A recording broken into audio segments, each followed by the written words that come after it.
அனைவருக்கும் வணக்கம். விருச்சிக ராசிக்காரர்களுக்கு ராசியின் அதிபதியான செவ்வாய்க்கு நட்பு கிரகமாக இருக்கக்கூடிய சந்திரன் இந்த வேளையில் சந்திர கிரகணத்தினால் தோஷ பாதிப்புகளை சந்திக்கக்கூடிய ஒரு நிலைக்கு செல்கிறாருங்க. எனவே இந்த வேளையில் உறுதியாகவே கூடுதல் கவனத்துடனும் விழிப்புணர்வுடனும் செயல்படும் போது பூரண சந்திர கிரகணத்தினால் ஏற்படக்கூடிய தோஷங்களும் பாதிப்புகளும் நிச்சயமாக விருச்சிக ராசிக்காரர்களுக்கு விலகி நன்மை நிறைந்த ஒரு தருணமாக அமையக்கூடிய சந்தர்ப்பம் உண்டு. அதிலும் குறிப்பாக விருச்சிக ராசிக்காரர்கள் பொறுத்தவரைக்கும் ராசிக்கு நீட்ச அதிபதியாகவும் ராசிக்கு சகாயமானவராகவும் இருக்கிறாருங்க சந்திரன். அவர் வலுவிழந்து கிரகணத்தில் மாட்டிக்கொள்ளக்கூடிய இந்த வேளையில் கூடுதல் கவனத்துடன் இருந்தால் பல சிக்கல்களும் சிரமங்களும் நெருக்கடிகளும் விலகி நல்ல முன்னேற்றமும் வளர்ச்சியும் உறுதியாகவே உங்களை தேடி வரக்கூடிய நல்ல வாய்ப்பும் சந்தர்ப்பமும் நிறைவாக அமையும் என்பதில் சந்தேகமே இல்லை. எனவே இந்த தருணத்தை சற்று அதிக கவனத்துடன் விருச்சிக ராசிக்காரர்கள் மேற்கொள்ள வேண்டும். விருச்சிக ராசிக்காரர்களுக்கு இந்த வேளையில் கிரக அமைப்பு எப்படி இருக்கிறது என்று பார்க்கும்போது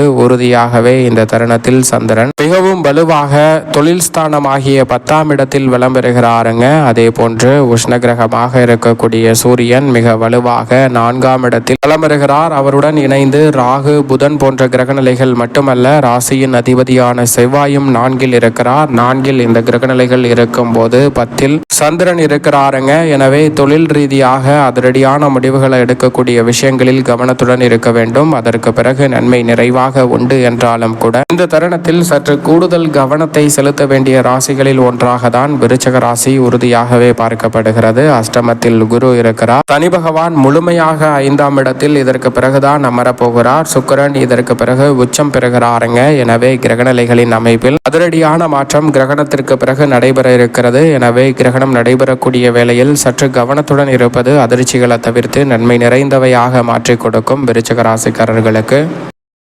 சந்திர கிரகணம் என்று சொல்லப்படுவது பொதுவாகவே சூரியன் பூமி சந்திரன் ஆகிய மூன்றும் ஒரே நேர்கோட்டில் வரும்போது பூமியின் நிழல் சந்திரனின் மீது விழுவது சந்திர கிரகணம் என்று அழைக்கப்படுகிறது. அதே போன்று சூரிய கிரகணம் என்பது சரியாக 14 நாட்களுக்கு முன்னதாக சந்திரனின் நிழல் பூமியின் மீது விழுவது சூரிய கிரகணம் என்று அழைக்கப்படுகிறது. அதாவது சூரியனுக்கும் சந்திரனுக்கும் இடையில் பூமி வரும்போது சந்திர கிரகணம் நடைபெறுகிறது. சூரியனுக்கும் பூமிக்கும் இடையில் சந்திரன் வரும்போது சூரிய கிரகணமானது நடைபெறுகிறது. இந்த கிரகணம் நடைபெறக்கூடிய வேளையில் இறைவனை வலுவிழக்கும் தருணமாக பார்க்கப்படுகிறது. அதனால் கிரகண தோஷங்களும் பாதிப்புகளும் அதிகமாக ஏற்படுவதற்கான சாத்தியக்கூறுகள் உண்டு. எனவேதான் ஆலயங்கள் பூட்டப்பட்டிருக்கும். ஆலயங்கள் பூட்டப்பட்டிருப்பதோடு மட்டுமல்லாது இறை வழிபாடும் தவிர்க்கப்படுகிறது. அந்த நேரங்களில் கூடுதல் கவனத்துடன் வீட்டிலிருந்து இறை வழிபாட்டையும் அமைதியான மனநிலையில் சில நேர்மறையான எண்ணங்களுடன் பணிகளை மேற்கொள்வது சிறப்பான வளர்ச்சியை கொடுக்கும். இந்த வருடம் மார்ச் 3ஆம் தேதி நடைபெறக்கூடிய பூரண சந்திர கிரகணமானது எப்போது நடைபெறுகிறது என்று பார்த்தால் பிற்பகல் 3:20 மணிக்கு துவங்கி இரவு 7:55 மணிக்கு நிறைவடைகிறது. மாலை வேளையில் நடைபெறுகிறது.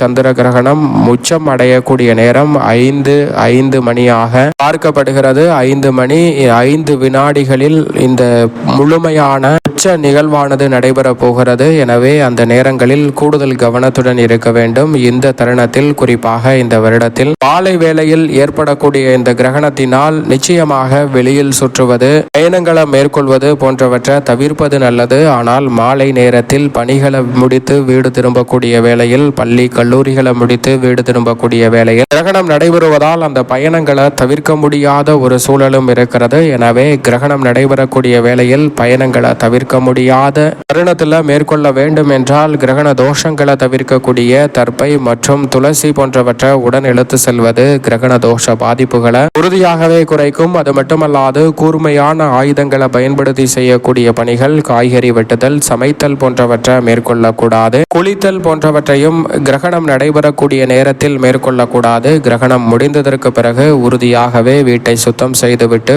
குளித்துவிட்டு இயல்பான மற்ற பணிகளை துவங்குவது நல்லது. இறை வழிபாட்டையும் அதற்கு பிறகு மேற்கொள்ள வேண்டும். அது மட்டுமல்லாது இந்த கிரகணம் நடைபெறக்கூடிய நேரத்தில் சந்திரன் மிக வலுவாக சிம்ம ராசியில் வலம் வருகிறாருங்க. சிம்ம ராசியில் பூரம் நட்சத்திரத்தில் வலம் வருகிறார். கடக லக்கணத்தில் வலம் வருகிறாருங்க. எனவே இந்த தருணத்தில் நிச்சயமாக செவ்வாய்க்கிழமையில் பிறந்தவர்கள் பரிகாரத்தை சந்திர கிரகணத்தினால் ஏற்படக்கூடிய தோஷ பரிகாரத்தை மேற்கொள்வது நல்லதாக பார்க்கப்படுகிறது. அதோடு மட்டுமல்லாது பூரம், பரணி, பூராடம் மற்றும் மகம் நட்சத்திரக்காரர்கள் ராசிக்காரர்கள் இந்த தருணத்தில் நிச்சயமாக பரிகாரத்தை மேற்கொள்வது சிறப்பான பலனை ஏற்படுத்தி கொடுக்கும் என்பதில் சந்தேகமே இல்லை. அது மட்டுமல்லாது பொதுவாகவே இந்த கிரகணம் நடைபெற்று முடிந்ததற்கு பிறகு உறுதியாகவே மக்கள் இன்புறக்கூடிய வகையில் இனிமையான செய்தி கிடைப்பதற்கான நல்ல சந்தர்ப்பம் உண்டு. அரசால் பல நலத்திட்டங்களை செயல்படுத்தக்கூடிய மோகமான வாய்ப்பு உறுதியாகவே கிடைக்க இருக்கிறது. அதே வேளையில் இக்கிரகணம் நடைபெறக்கூடிய நேரங்களில் பங்குச்சந்தை முதலீடு, மிக பெரிய அளவிலான தொழில் முதலீடு போன்ற காரியங்களை மேற்கொள்வதை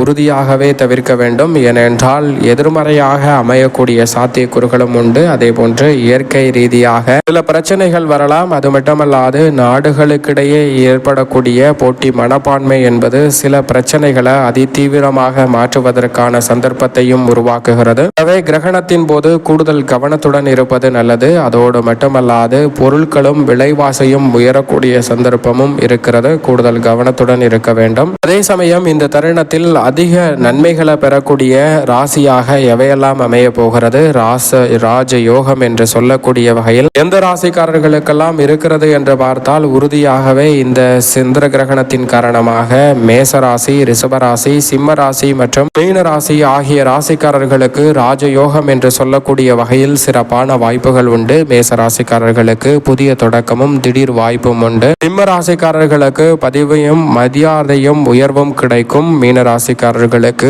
ஆன்மீக வாய்ப்புகள் உண்டு. ரிஷபராசிக்காரர்களுக்கு எதிர்பாராத திடீர் நல்ல செய்தி வலுவாக கிடைக்க போகிறது. அதே சமயம் கடகராசிக்காரர்களுக்கு மன அழுத்தம் அதிகரிக்கலாம். ஏனென்றால் அதிர்ச்சியான நிகழ்வாக சில நிகழ்வுகள் அமைவதற்கான சாத்தியக்கூறுகள் உண்டு. மன அழுத்தம் அதிகரிக்கலாம். ராசியின் அதிபதியாக இருக்கிறார் சந்திரன். எனவே அவர் வலுவிழப்பதால் சில தாக்கங்கள் உண்டு. அதே போன்று விருச்சக ராசிக்காரர்களுக்கு மறைந்த உண்மை வெளிக்கொணரும் நேரமாகவும், மகர ராசிக்காரர்களுக்கு அஷ்டமம் என்பதால் ஆரோக்கிய தொல்லைகள் ஏற்படலாம். கவனத்துடன் இருக்க வேண்டும். மிதுன ராசிக்காரர்களுக்கு சில எதிர்பாராத பிரச்சனை வரும். இந்த 4 ராசிக்காரர்கள் சற்று கவனத்துடன் இருக்க வேண்டும். ஆனால் சந்திர கிரகணம் நிறைவடைந்ததற்கு பிறகு பொதுவாகவே அனைவருக்குமே சிறப்பான வாய்ப்புகள் உறுதியாக கிடைக்கும். மேலும் சாதகமாக மாற்றிக்கொள்ள உறுதியாகவே கிரகணம் முடிந்ததற்கு பிறகு வீட்டை சுத்தம் செய்துவிட்டு குளித்துவிட்டு இறை வழிபாட்டை மேற்கொள்ளுங்கள். நிறைந்த நன்மை உங்களை தேடி வரும்.